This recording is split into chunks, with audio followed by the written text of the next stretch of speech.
Всем привет, друзья! На связи МК. Мы продолжаем знакомиться с процессорами Intel 10 поколения. И сегодня на тесте у нас Core i5 10600K. Это практически копия 8700K с небольшими там изменениями. Об этом мы сегодня и поговорим. По прошлому видео мы тестировали Core i9 10900K на топовой материнке от Asus. И вы сделали несколько замечаний мне в комментариях. Первое замечание — это то, что я растянул и слишком много времени уделил материнской плате. И я, в принципе, с этим согласен.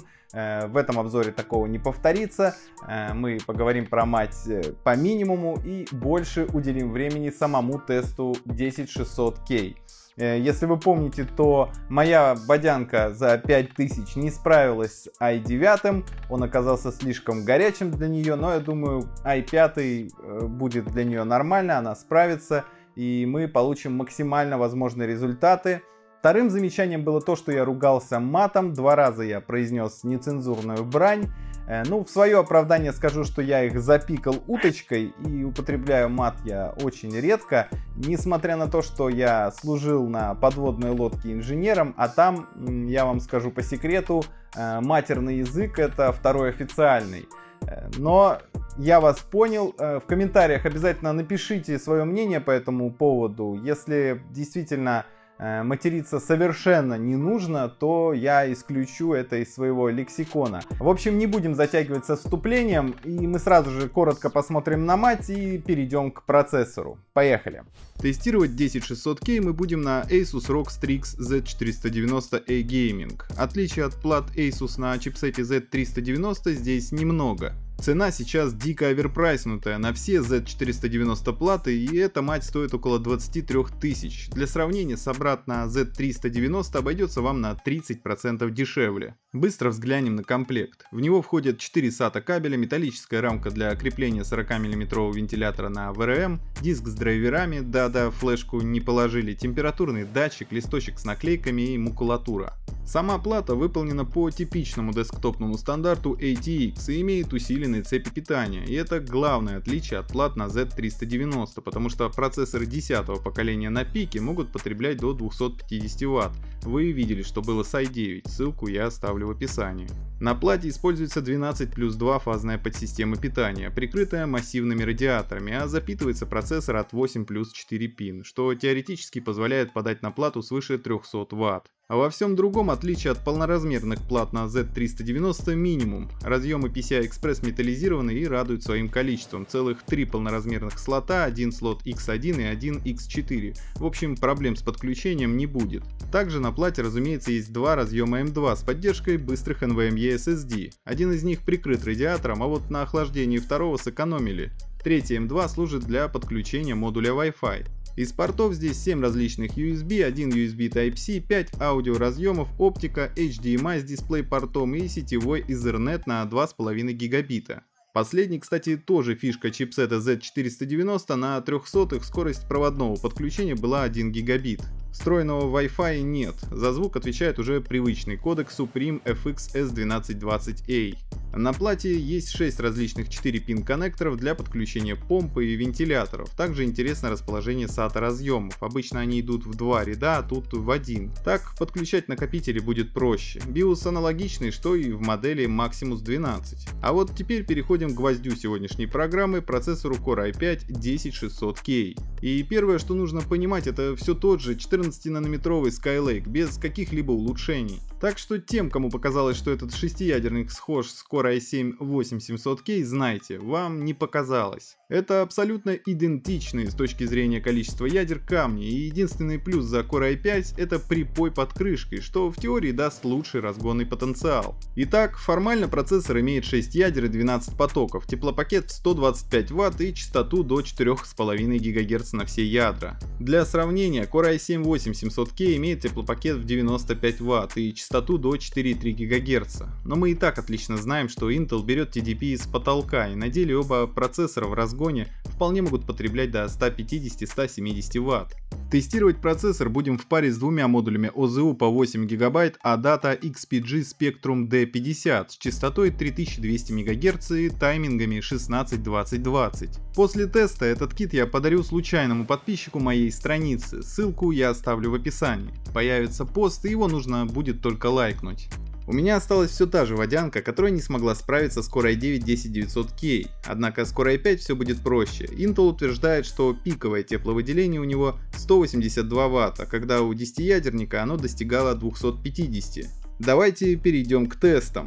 Сравнивать i5-10600K я буду с его прямым конкурентом Core i7-9700K. Да, последний имеет на 2 ядра больше, зато лишен гиперпоточности, а частоты в стоке у них сравнимы 4,5 против 4,6.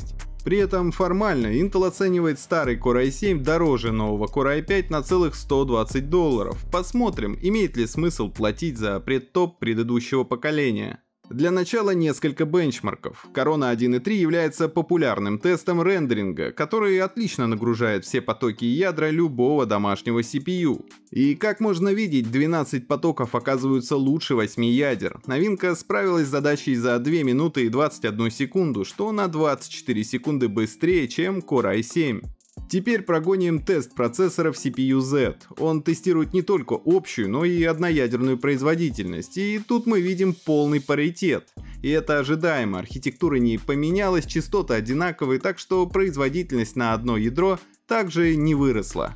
Разумеется, не могли мы забыть многими любимый тест Cinebench R20, который неплохо разогревает процессоры. И вот тут шестиядерник показал себя во всей красе, он нагрелся лишь до 62 градусов против 74 у восьмиядерного Core i7, причем последний оказался лишь на 5% быстрее.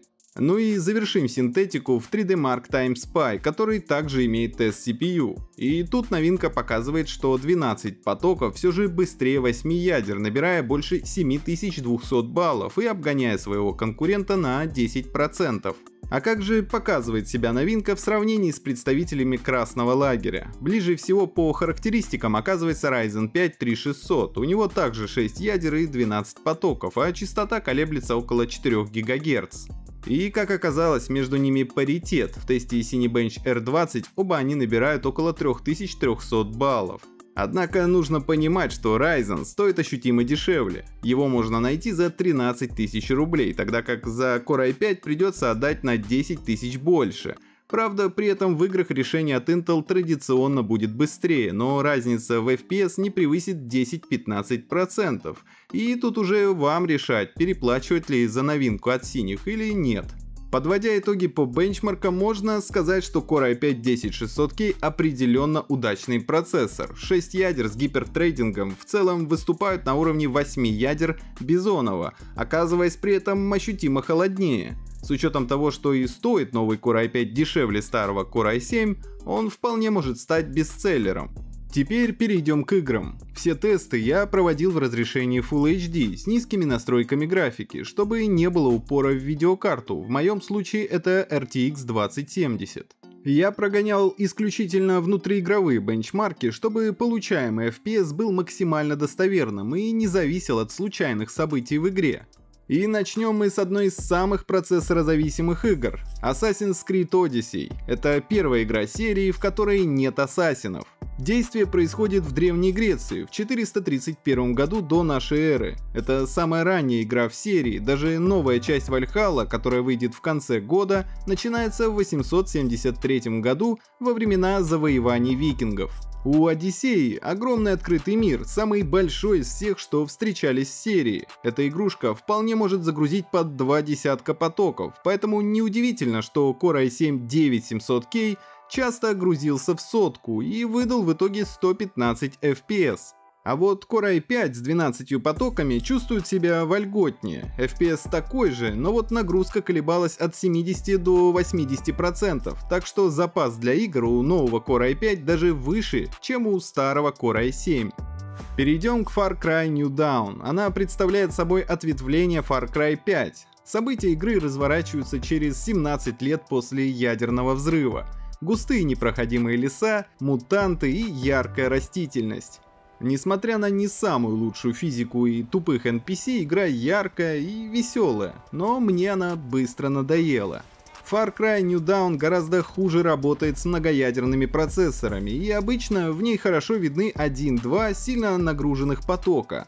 С учетом того, что одноядерная производительность у обоих процессоров практически одинакова, мы видим сравнительный итоговый FPS около 120.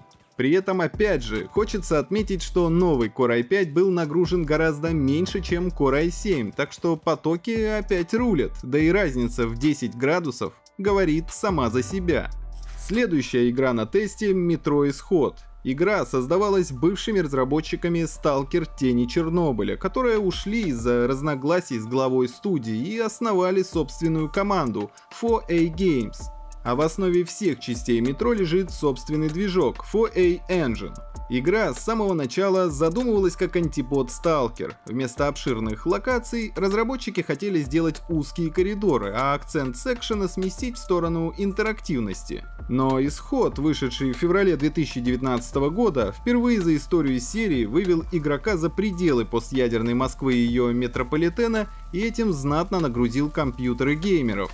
Игра работает на DirectX 12 и умеет отлично параллелить нагрузку на все ядра и потоки, так что результат был ожидаемый. Оба процессора смогли обеспечить более 130 кадров в секунду, чего более чем достаточно даже для требовательного геймера. i5-10600K в этот раз не нагрелся даже выше 50 градусов. Конечно же, мы не могли забыть Лару Крофтовну, а именно последнюю игру трилогии про нее — Shadow of the Tomb Raider. Фанаты ругали этот трибут за отсутствие свежих идей, штампованный сценарий с глупыми диалогами и частые баги.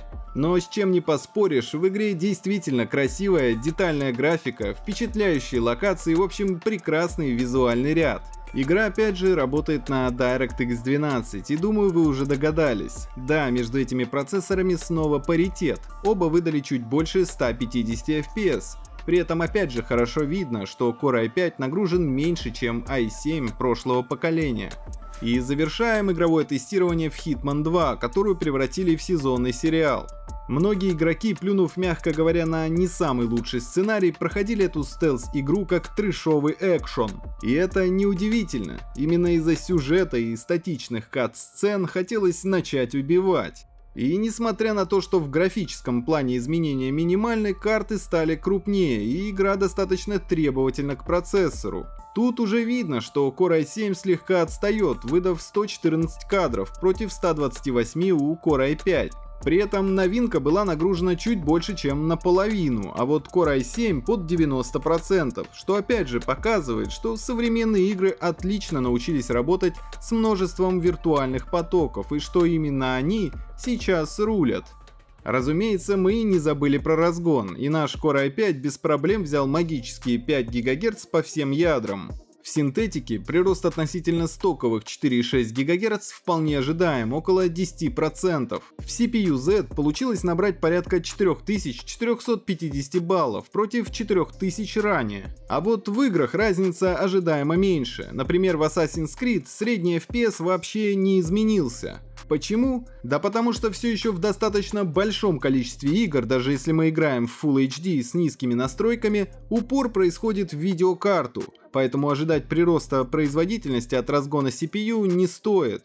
А вот в Hitman прирост от разгона уже фиксируется — 137 FPS против 128. Однако на практике он не только не критичен, но и на глаз-то особо не заметен. Так что для игр гнать такой процессор не стоит. Он и в стоке без проблем справляется со всеми современными новинками. Что можно сказать в итоге про Core i5-10600K? Тут только один вопрос: почему Intel не выпустила его раньше, предлагая на рынке лишь шестипоточный Core i5 в двух предыдущих поколениях? Как мы увидели, наличие 12 виртуальных потоков делают новый Core i5 отличным CPU для игр. Даже в тяжелых проектах он не грузился на 100%, когда старый Core i7 откровенно задыхается. При этом в рабочих задачах его сложно назвать слабым. Он опять же выступает наравне с прошлым Core i7, что позволяет его без проблем использовать для задач типа рендеринга и обработки видео, причем даже в 4К. Например, этот ролик я монтирую на Core i5-10600K.